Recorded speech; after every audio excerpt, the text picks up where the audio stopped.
Assalamualaikum warahmatullahi wabarakatuh. Nama saya Muhammad Faiz Sulistyo dan saya akan mempresentasikan materi tentang memori. Yang pertama ada pengertian memori. Memori atau RAM, Random Access Memory, merupakan media penyimpanan data atau informasi yang bersifat sementara, dan memori hanya menyimpan data ketika komputer menyala atau hidup. Sedangkan data bisa disimpan permanen pada media penyimpanan berbasis disk, hard disk, dan floppy disk sebelum mematikan komputer. Lalu selanjutnya ada jenis memori. Pertama ada RAM. Jenis memori dibagi menjadi dua, ada RAM dan ROM. ROM dibagi menjadi tiga, ada PROM, EEPROM, dan EEPROM. Lalu RAM dibagi menjadi dua, static dan dynamic. Lalu ada pengertian ROM. ROM merupakan kependekan dari Read Only Memory. Sesuai namanya, ROM ini hanya dapat dibaca. Merupakan chip IC atau Integrated Circuit, menyediakan fungsi penyimpanan yang hanya dapat dibaca saja, tidak dapat ditulis sesuai dengan namanya, dan bersifat permanen walaupun komputer dimatikan. Isi ROM tetap ada, biasa disebut sebagai memori yang tidak mudah diubah. Lalu ada fungsi ROM. Fungsi ROM atau Read Only Memory adalah sebagai media penyimpanan firmware, yaitu perangkat lunak atau lebih sering disebut software yang berhubungan dengan perangkat keras atau hardware, seperti ROM BIOS, di mana BIOS atau Basic Input Output System tersebut dapat langsung dieksekusi secara cepat, tanpa harus menunggu untuk menyalakan perangkat media penyimpanan lainnya lebih dulu seperti yang pada umumnya terjadi pada alat penyimpanan lain. Nah, kita langsung ke cara kerja ROM. Cara kerja ROM pertama, pemilik perangkat memasukkan data-data yang umumnya berupa software default pabrik ke dalam chip ROM.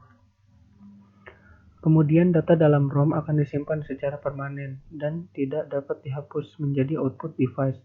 ROM tidak dapat dan sebagai catatan, ROM tidak bisa diubah dan hanya bisa diisi sekali saja selama digunakan. Lalu kita ke jenis pertama dari ROM, yaitu PROM, yang merupakan kependekan dari Programmable Read Only Memory. Dan PROM merupakan salah satu dari jenis ROM ini. Merupakan ROM yang isinya diprogram oleh pabriknya.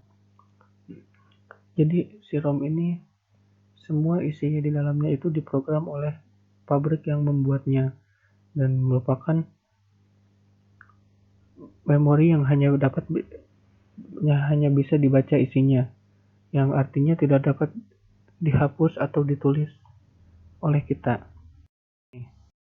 Nah, lalu ada pengertian RAM atau Random Access Memory, merupakan chip yang menyediakan fungsi penyimpanan data yang bersifat dapat dibaca dan ditulisi.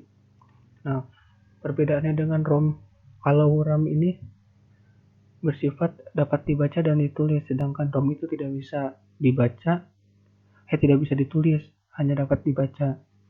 Nah, lalu RAM ini bersifat sementara, dan jika daya dimatikan maka isi RAM akan hilang.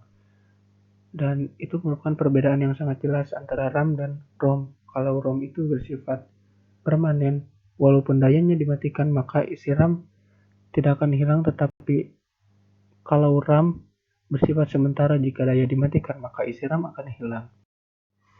Nah, fungsi RAM itu ada dua, yaitu membaca dan sebagai penyimpanan sementara. Misalnya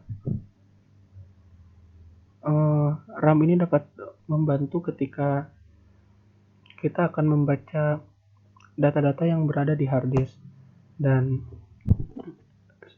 sebagai penyimpanan sementara. Misalnya ketika kita membuka program, kita membutuhkan space untuk menjalankan program itu, dan disitulah fungsi RAM. Lalu ada cara kerja RAM.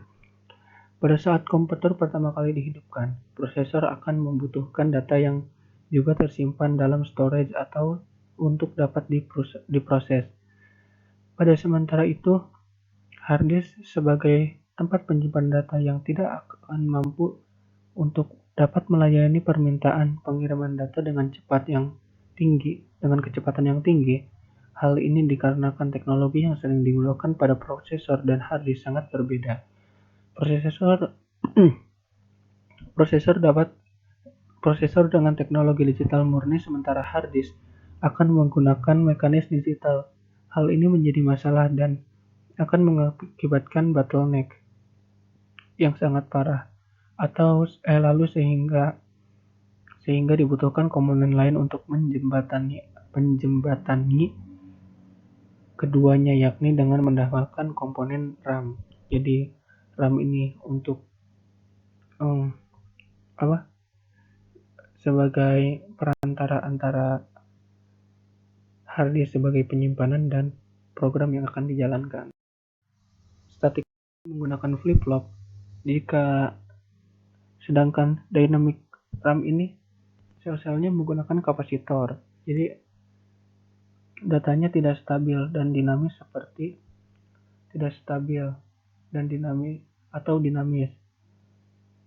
sehingga diperlukan rangkaian refresh.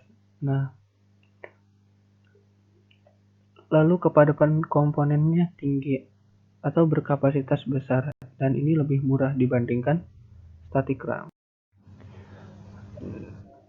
Dan sekian presentasi dari saya, Muhammad Faiz Sulistyo.